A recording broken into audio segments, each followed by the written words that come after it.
हाय दोस्तों, आप कैसे हैं। आप सभी ठीक होंगे। और अपन ने कल पढ़ी थी मध्य प्रदेश की नदियाँ, तो आज भी अपन उसको आगे बढ़ाते हैं। आज पढ़ेंगे अपन मध्य प्रदेश की नर्मदा नदी को। यदि आप लोग शेयर नहीं करते हैं वीडियो तो प्लीज़ शेयर कर दिया करो, क्योंकि किसी ज़रूरतमंद को ज़रूरत पड़ जाती है और किसी ज़रूरतमंद के लिए यदि यह काम आ जाती है तो आपका भला ही होगा। तो आज अपन पढ़ते हैं मध्य प्रदेश की नदियाँ। थोड़ा सा कल का रिवाइज भी कर लेते हैं। पहले तो अपन मध्य प्रदेश का डायग्राम बनाते हैं।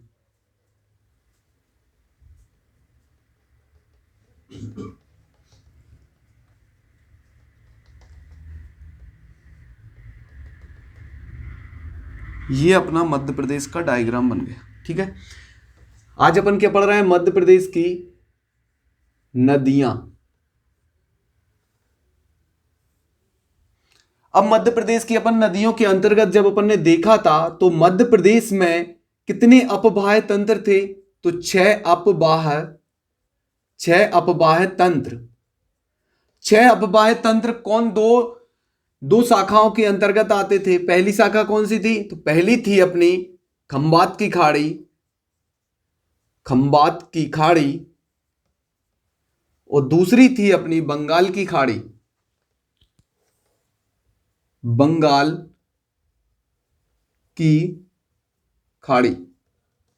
अब जब देखा जाता है कि भारत के संदर्भ में, तो भारत के इस साइड अपना कौन सा पड़ता है? तो बंगाल की खाड़ी। और इस साइड अपनी पड़ती है खंबात की खाड़ी, जो यह गुजरात साइड है। ठीक है, अब यदि खंबात की खाड़ी के अंतर्गत देखते हैं तो इसके अंतर्गत तीन आती हैं। तीन कौन कौन सी है? तो नर्मदा तंत्र, दूसरा है अपना ताप्ती तंत्र, और तीसरा है अपना माही तंत्र। और यदि इसमें देख लेते हैं तो पहला है अपना गंगा तंत्र, और दूसरा है महानदी तंत्र, और तीसरा है अपना गोदावरी तंत्र। अब जब अपन ने बात की कि अपवाह तंत्र, तो किसको? नर्मदा को क्यों दिया गया? बेतवा को भी दिया जा सकता था, चंबल को भी दिया जा सकता था, बट ऐसा नहीं है। अपवाह तंत्र वह तंत्र होता है जो स्वतंत्र रूप से बहते हुए किसी सागर या खाड़ी में मिल जाता है। जैसे कि नर्मदा नदी अपने अमरकंटक से निकलकर यह कहां? खंबात की खाड़ी में जाकर गिरती है। तो इसलिए नर्मदा को अपवाह तंत्र के अंतर्गत रखा गया है। ऐसे ही ताप्ती भी किसी नदी की उपनदी या सहायक नदी नहीं है, और माही नदी भी किसी की सहायक नदी नहीं है। तो इस प्रकार अपन देखते हैं गंगा। तो अब बात करते हैं कि मध्य प्रदेश का सर्वाधिक अपवाह तंत्र या सर्वाधिक नदियां या सर्वाधिक जल किस गंगा तंत्र के अंतर्गत आता है। इसलिए सर्वाधिक प्रभाव मध्य प्रदेश में गंगा तंत्र का माना जाता है। अब यदि गोदावरी का अपन बोलते हैं, गोदावरी और गंगा तो अपने यहां से नहीं जाती है, लेकिन फिर भी यहां से जो नदियां जाती हैं, जैसे कि सोन जाती है, वो गंगा में मिल जाती है। यहां से अपनी कौन सी जाती है? बैनगंगा, जो गोदावरी में मिल जाती है। ऐसे काफी नदियां हैं जो अपने यहां नहीं बह रही हैं, फिर भी उनका यहां पर प्रभाव देखने को मिलता है। अब यदि अपन नर्मदा की बात करते हैं, नर्मदा ही कल पढ़ाई थी। अब यहां से देखते हैं तो यह निकलती है अपनी नर्मदा नदी।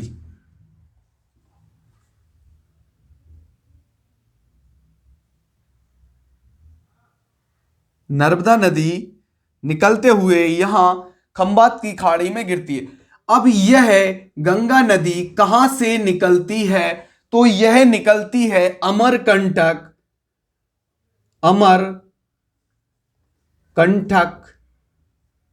या अमरकंटक।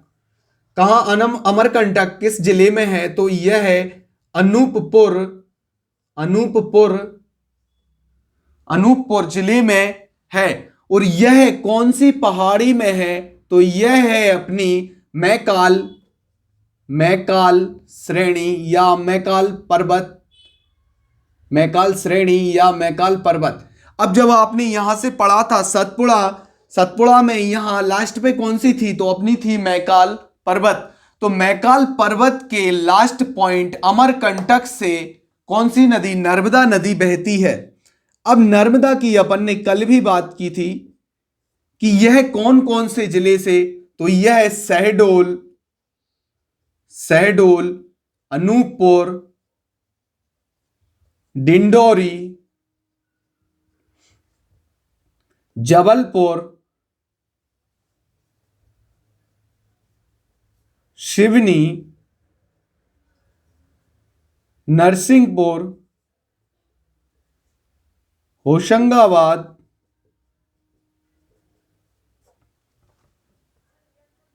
रायसेन, क्या हो सकता, होशंगाबाद, रायसेन, देवास,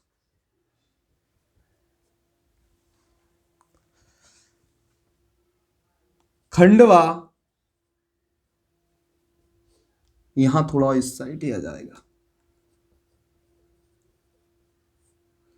खरगोन, बड़वानी, यहां धार, अलीराजपुर, यह आदि जिलों से जाती है। लगभग यह मध्य प्रदेश के 16 जिलों से गुजरती है, मध्य प्रदेश के 16 जिलों से गुजरती है। अब अपन इसके काफी और भी पॉइंट देख लेते हैं।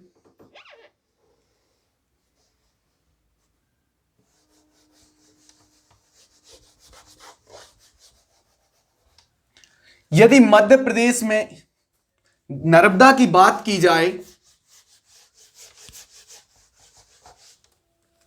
यदि नर्मदा की बात की जाए तो नर्मदा नदी के प्रमुख नाम हैं, जैसे कि रेवा। रेवा किस में मिलता है, पहले मैं नाम ही बता देता हूं। रेवा, मैकलसुता या मैकालसुता, सप्तगंगा,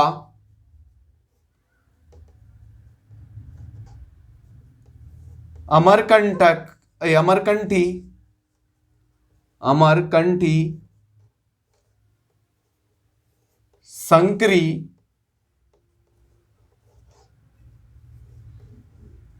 सोमो, दभवा,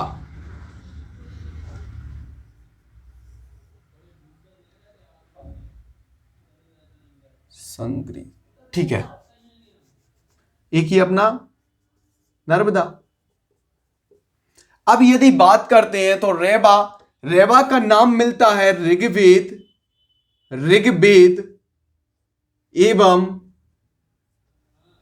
एवं संस्कृत। रेवा नाम मध्य प्रदेश में, रेवा नाम जो नर्मदा का है वह ऋग्वेद एवं संस्कृत में मिलता है। अब इनका नाम मैकालसुता क्यों पड़ा, तो मैकालसुता इसलिए पड़ा है क्योंकि अमरकंटक जो है मैकालसुता पर्वतमाला में है, यह मैकालसुता पर्वत श्रेणी में है, इसलिए इसे मैकालसुता नाम रखा गया है। यह मैकाल पहाड़ी से या मैकाल श्रेणी से, मैकाल पर्वत से या मैकाल श्रेणी से निकलती है, इसलिए इसका नाम मैकालसुता पड़ा गया। अब यदि बात करते हैं अमरकंठी का, देखो सप्तगंगा, आप कहते हैं कि मैं तो 7 घाट का पानी पिया हूं। 7 घाट मतलब विभिन्न कई सारी जगहों का, इसलिए इसमें सप्तगंगा इसका नाम इसलिए रखा गया। मेरे अकॉर्डिंग याद रखने के लिए मैं बोल रहा हूं आपसे। जैसे कि बहुत सारी नदियां हैं इसकी, सहायक नदियां सबसे ज्यादा, इसलिए इसे सप्तगंगा नाम दिया गया। अमरकंठी क्योंकि अमरकंटक के, कंठ ये होता है तो अमरकंटक के यहां से निकलती है, इसलिए इसको अमरकंठी नाम दिया गया। अब संकरी का मतलब होता है शंकर देवी पुत्री। अब देखते हैं सोमोदबबा। यह सोमोदबबा का मतलब होता है चंद्रमा से जन्मी।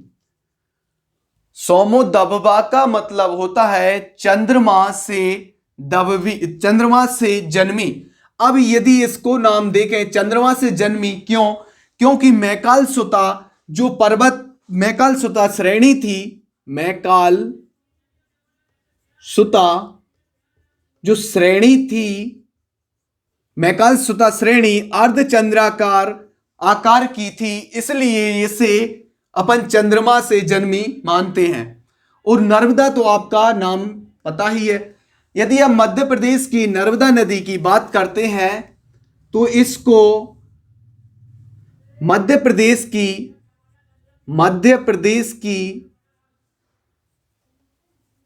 गंगा, मध्य प्रदेश की गंगा का उपनाम क्यों दिया गया? मध्य प्रदेश में नर्मदा नदी को गंगा की, मध्य प्रदेश की गंगा क्यों कहा गया? यह इसकी पवित्रता के कारण, जैसे कि गंगा को अपन भारत में पवित्र मानते हैं, ऐसे ही मध्य प्रदेश में अपन नर्मदा को पवित्र मानते हैं।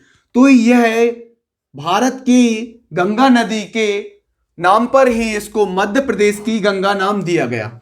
अब देखते हैं इसे मध्य प्रदेश की जीवन रेखा, मध्य प्रदेश की जीवन रेखा। अब देखें तो मध्य प्रदेश में इससे सर्वाधिक सिंचाई एवं विद्युत और इसके अलावा आपको पेयजल की उपलब्धता होती है, इसलिए इसको मध्य प्रदेश की जीवन रेखा कहा जाता है। अब इसको एक और नाम है गुजरात की जीवन रेखा। तो गुजरात की जीवन रेखा भी इसीलिए कहा गया क्योंकि यह गुजरात के कच्छ एरिया में और गुजरात में जहां पानी नहीं है वहां पेयजल की पूर्ति और सिंचाई में मुख्यतः इसका योगदान रहता है, इसलिए इसे गुजरात की जीवन रेखा भी कहा गया। और एक और है भारत की हृदय रेखा। अब यह भारत की हृदय रेखा क्यों कहा गया? क्योंकि आपने देखा है यह भारत का डायग्राम, यह भारत का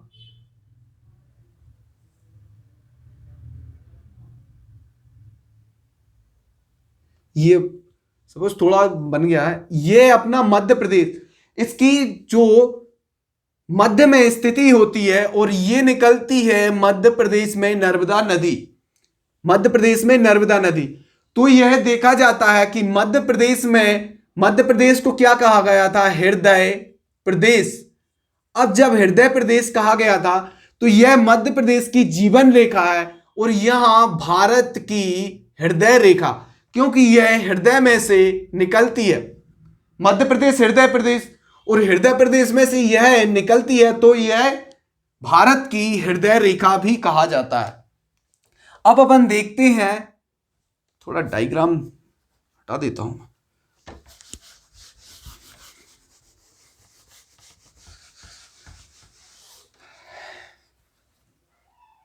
ये निकलती है अपनी अमरकंटक से,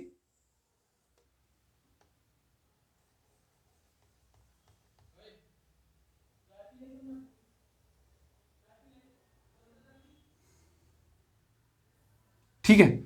ये जो अमरकंटक है, अमरकंटक, यह अनूपपुर जिले में है। अनूपपुर जिला। अब इसमें देखते हैं अपन, तो यहां एक नदी है।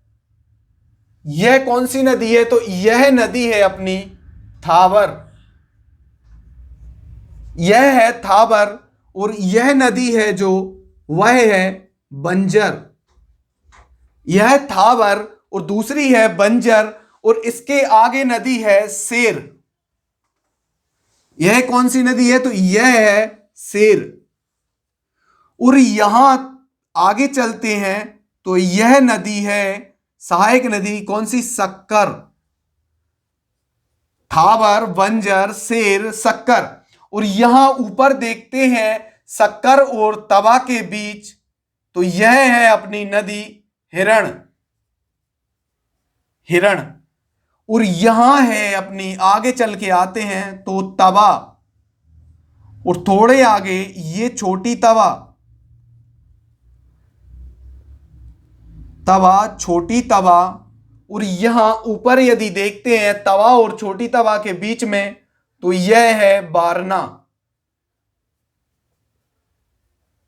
और यह आगे है कोलार।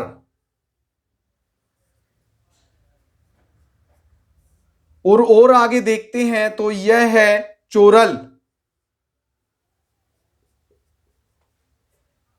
पहली कौन सी?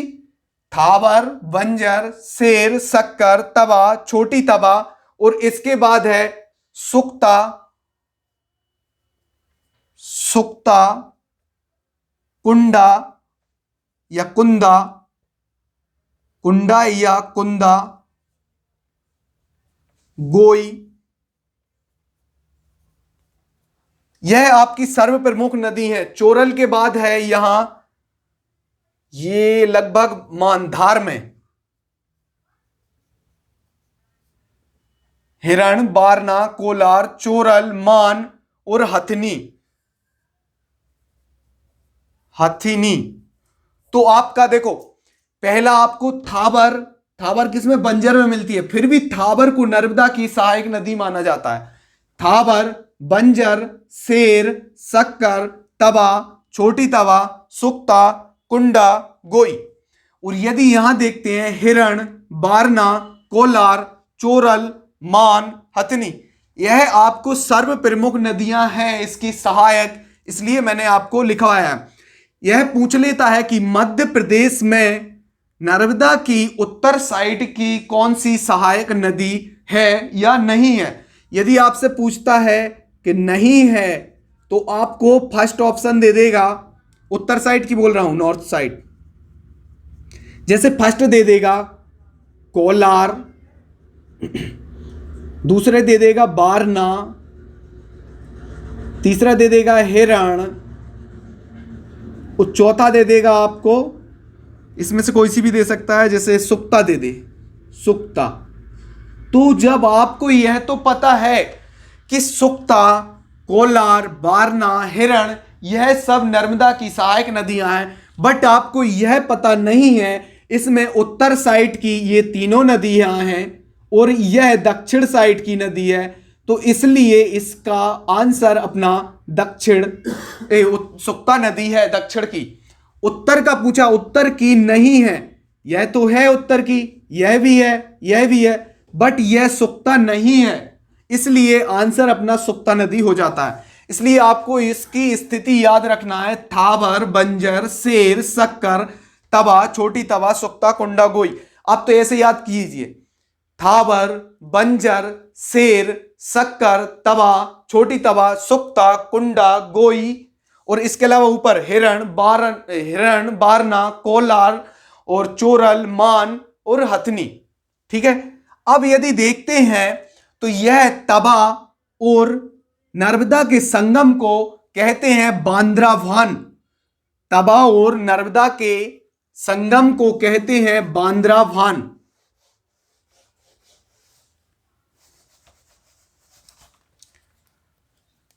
तवा, नर्मदा और तवा के संगम को क्या कहा जाता है? तो इसको कहा जाता है बांद्राभान। यह कहां पर है? तो यह है अपने मध्य प्रदेश के होशंगाबाद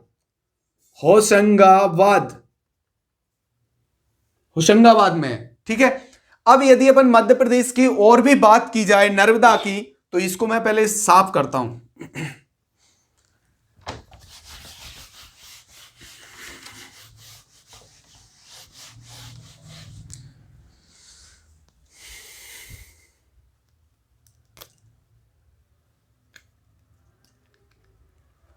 कौन कौन सी थी अपनी? थावर, बंजर, शेर, शक्कर, तवा, छोटी तवा, सुक्ता, कुंडा, गोई। और ऊपर कौन सी थी? आपको याद अच्छे से रखना है, ना कि मैं सिर्फ डायग्राम बना के आपको बता रहा हूं। ठीक है, अब यदि अपन बात करते हैं तो यह अपना है अमरकंटक। इसमें सारा हिसाब कर देता हूं, ये आपको नाम भी पूरे याद रखना है।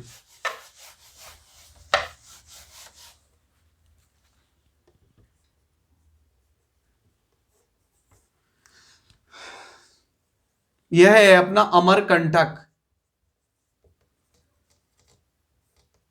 अनूपपुर जिला। और इसकी कौन सी? पुष्पगढ़ राज तहसील है ना, पुष्पगढ़ राज तहसील है शायद। तो यह है अपनी नर्मदा नदी,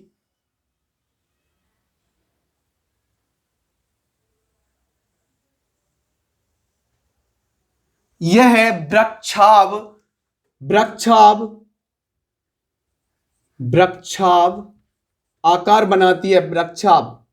वृक्षाभ क्यों? क्योंकि आपने जब देखा था यहां तो नर्मदा नदी की कितनी सहायक नदियां थीं, इसलिए वो शाखाएं थीं उसकी, तो इसलिए इसको वृक्षाभ भी कहा जाता है। यह पूछते हैं कि नर्मदा किस प्रकार का आकार बनाती है, तो वृक्षाभ। ठीक है, अब यदि यहां देखते हैं अपन तो यहां है अपना, क्या है?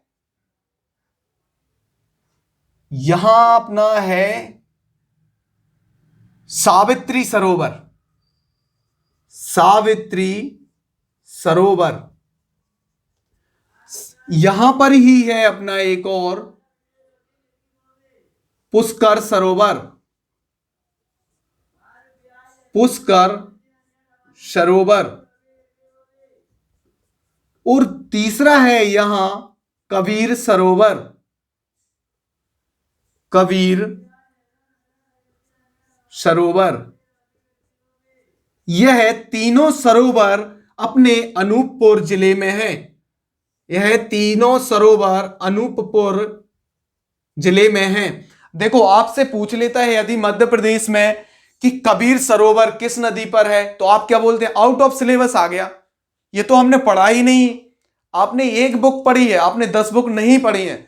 बट मैं 10 बुक से आपको एक ही बुक में, मतलब एक ही क्लास में आपको सब चीजें लाके इंपोर्टेंट बता रहा हूं। तो देखो, सावित्री सरोवर, पुष्कर सरोवर, कबीर सरोवर, यदि यहीं पे देखें तो ये मान लो यहां अनूपपुर ही है इतना। ठीक है, सपोज मान लेना आप, यह है अपना शंभुधारा। शंभुधारा। और यहीं पे है अपना कपिल धारा। कपिल धारा। और यहीं पे है आपका दुग्ध धारा।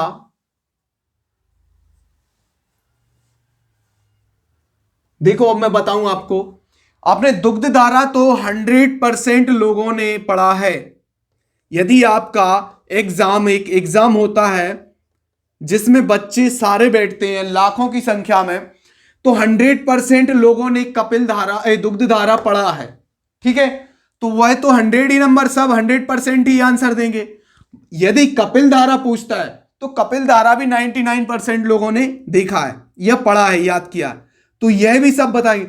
यदि आपका शंभु धारा पूछ लेता है कि शंभु धारा किस नदी पर है, तो आपको इन 100% में से मुश्किल है जो 10% लोगों को पता होगा। तो उनमें आपको 100% में नहीं जाना है, आपको 10% में रहना है। सिलेक्शन किसका होगा? जिस 10% लोगों में से जो आंसर देगा, तो 10%। फिर कोई सा क्वेश्चन यहां से पूछ ले, मान लो सावित्री सरोवर किस में है, उसमें से भी आपको 10% में से 10 को नहीं पता है, दूसरे 10 को पता होगा, बट उसमें से 1% आप भी हैं, तो इसलिए वही का सिलेक्शन होता है जो सभी मालूम हो जिसको। ठीक है, अपना सावित्री सरोवर, पुष्कर सरोवर, कबीर सरोवर, यह नर्मदा नदी पर अनूपपुर जिले में है। ठीक है, और यदि शंभु धारा, कपिल धारा, दुग्ध धारा, यह भी आपका अनूपपुर जिले में है। अनूपपुर जिले में। ठीक है, ये मैं सीक्वेंस बता रहा हूं, ये तीनों के सीक्वेंस यही है, तीनों के सीक्वेंस यही है। ठीक है, अब यदि आप बात करते हैं तो यहां आपका भेड़ाघाट। भेड़ाघाट में कौन सा है? धुआंधार, धुआंधार जलप्रपात, ठीक है, धुआंधार जलप्रपात यह है भेड़ाघाट, भेड़ाघाट जबलपुर, भेड़ाघाट जबलपुर। अब यहां आते हैं तो यह है मानधाता, मानधाता, मानधाता किसमें है तो यह है खंडवा। अब आगे चलते हैं यदि तो यहां है सहस्त्रधारा, सहस्त्र धारा, यह है अपना खरगोन। और आगे चलते हैं तो